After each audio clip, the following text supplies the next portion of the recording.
Hello and welcome to Robinson Hall Experts Talk. My name is Laura Saunders, Marketing and PR Manager, and today is the 12th of March. I have Tristan Peck with me and we are going to be talking about adding value to landowners and farmers' assets. Tristan Peck is Planning and Development Surveyor. He joined Robinson Hall last month and he specialises in enhancing the value of our clients' assets and exploring opportunities. Welcome, Tristan. Thank you for that introduction. So tell me about your background. Well, I grew up locally on a farm in Cambridgeshire. Following university, I ended up in London, where I qualified in property management. Since then, I moved into planning and development, where I've been working for over 10 years. Okay.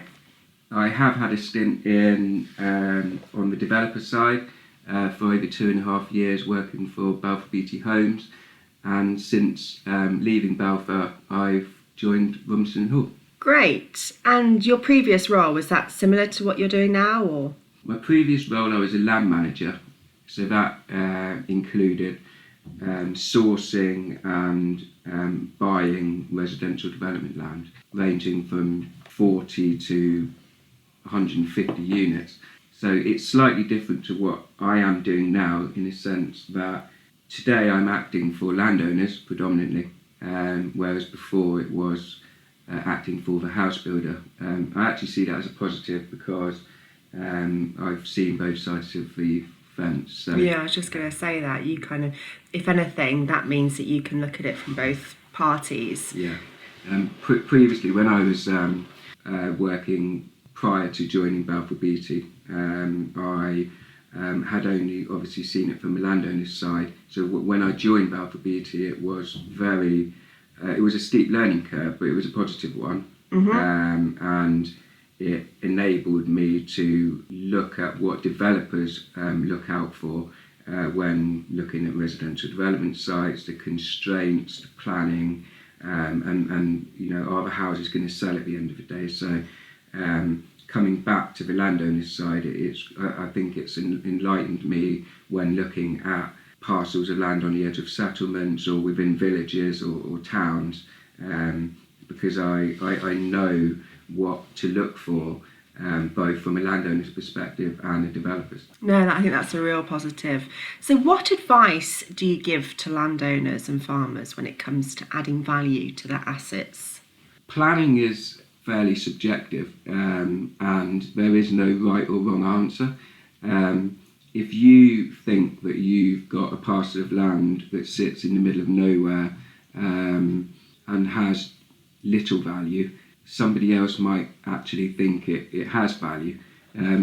I have been involved in a number of projects over the last 10 plus years, which have resulted in landowners being very happy with the outcome.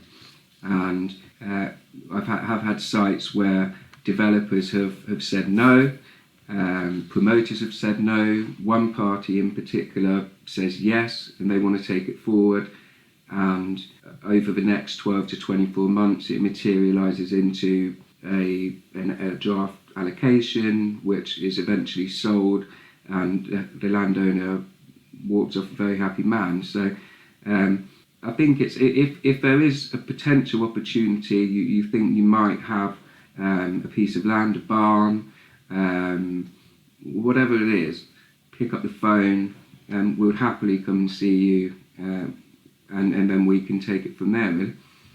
And I guess because of your experience, you can kind of look outside the box, I guess, and know what works. So you'll be able to guide the farmer / landowner and kind of look at, obviously, other projects that you've worked on and what's worked there. You've touched a lot on development. Is development, and I guess development's a key area that you focus on. Is there any other areas you look at?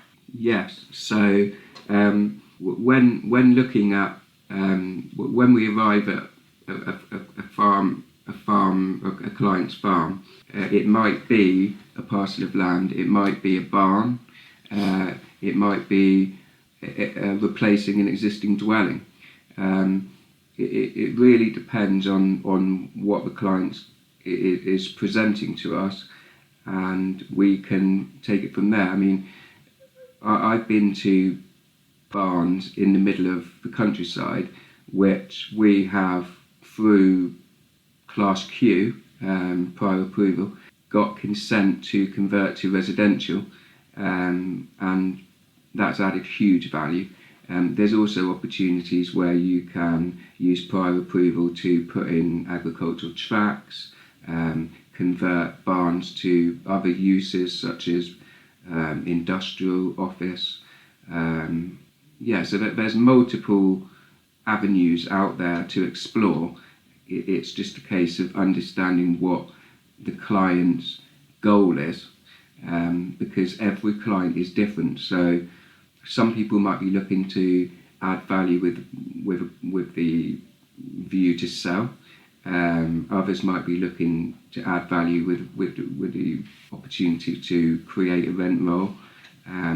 It really depends on the client, and no client's the same, no parcel of land is the same, no barn's the same. So it's a case of sort of drilling down into the detail, understanding the project, understanding the planning policies, and being able to advise accordingly. Great. So what projects have you worked on in the past? You've obviously touched on the barn that you converted into residential. Yeah. Are there any other examples? Whilst I was at Bledsoe's, prior to my Balfour Beatty days, a colleague and I were involved in the promotion of a parcel of land in Bedfordshire, which we entered into a promotion agreement with that particular promoter. They took the parcel of land through the neighbourhood plan, which eventually was allocated, and it was then sold without planning. The landowner walked off a very happy man. I've also dealt with Class Q consent, conversion of barns to residential. We've done paddocks on the edge of villages, which we've got consent for 5-6 houses, which was then marketed and sold. It sounds like a broad range. It is a broad range. I was going to ask whether landowners all have the same ideas, but you've already implied that no client's the same, and their ideas can differ depending on, as you said, what end goal they're looking for. I guess it's important to say as well that if a farmer isn't really sure which avenue they want to go down, but they obviously want to add value, then we can kind of help them look at the options. Yes. Sometimes clients need advice with regards to the best avenue to take. We've been to parcels of land or barns recently, since I've joined in the last month, where the client's been umming and ahhing over what to do with a barn, thinking potential office use, for example. And we've taken the view that the cost associated with converting a barn to office and then obtaining an occupier is just not cost effective, and it might be better to look at other avenues, such as residential, for example, or just simply getting change of use to commercial, industrial, and letting it out, where you don't actually have to do an awful lot to the barn, so your capital outlay is low, and then you've got hopefully a tenant which will come in and pay a rent. And the difference being that an office conversion, you're going to be looking at thousands and thousands of pounds to convert that property, and the rent associated with office might be better than just simply commercial industrial storage, but you have not shelled out thousands of pounds, and that obviously keeps money in the client's bank account. Yeah, no, that's a good point, isn't it? Sometimes you might have a light bulb moment as a farmer or landowner, but I guess we are here to look at the bigger picture and decide on whether it's worth investing the costs to do what is planned, and if there's any other kind of more competitively priced options, I guess, that would still get a very good return. How long do some projects take? I mean, I guess it's very varied depending on what the project is, but is there kind of an approximation on time from idea to completion? I mean, planning is meant to take anywhere from a prior approval application can take as little as 28 days, a Class Q application 56 days. However, longer term strategic sites can take decades.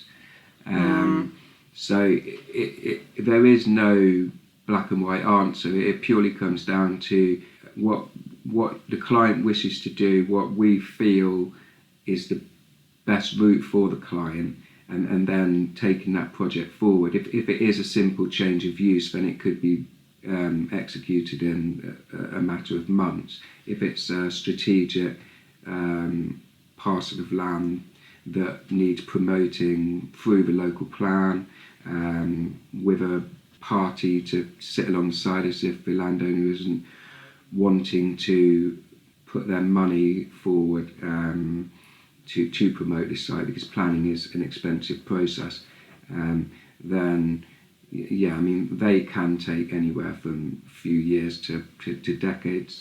Okay, so I've met with you, we've gone through some ideas.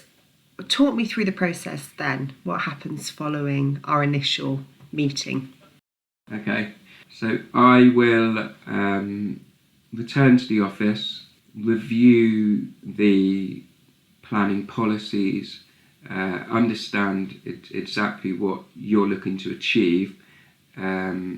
Sometimes you might not actually know, and therefore it's our role or our job to advise you on route A or B and the potential cost implications and timing. And then we will write to you, give you, for example, an overview of the meeting, what we feel the relevant planning policies are, and if you are happy to take matters further, then we can look to agree a fee quotation with you subject to the work that we're looking to undertake, and then we will get on with the project. Great. It's worth also noting that obviously Robinson Hall do offer various services. Excuse me. So if Tristan gets you so far, and say for example you're looking to convert your barn into commercial, we do have a commercial department that would be able to sell or let it for you. So we are able to help throughout the process, not just with the planning and the kind of the project in itself, but anything that you might need going on from that. Thank you, Tristan. Is there anything else you wanted to mention before we conclude? Just to say that landowners, whether you've got a parcel of land on the edge of a settlement, whether you've got a barn in your yard or a dwelling that you wish to replace, that there's various avenues that we can help you with. Robinson Hall have got a number of teams, whether that be agricultural, valuation, building services, etc. We are here to help, and we'd look forward to speaking to you if you wish to pick up the phone and have a chat. Great, thank you, Tristan. Thank you for your time today. If you would like to discuss any of what we've talked about with Tristan, please reach out to him. His contact details are available on the Meet the Team page on our website, and you will find out more information about our services as well on our website. But feel free to give Tristan a call. Even if you're not really sure which avenue you want to go down, as we've discussed, we can help and guide. I have launched various podcasts. We've got a podcast on permitted development. We've also got a podcast on the development land market. So please have a listen to them, because there are a bit of a crossover on some themes. And please continue listening. There'll be various other podcasts launched in the future. You can access them on YouTube, our website, Spotify, Apple, etc. Thank you for listening today, and hopefully I will have you join us again. Thank you. Bye. Bye-bye. Our podcasts are for informational purposes only and should not be considered as legal advice. We are not responsible for any losses, damages or liabilities that may arise. The advice and views are from the expert only.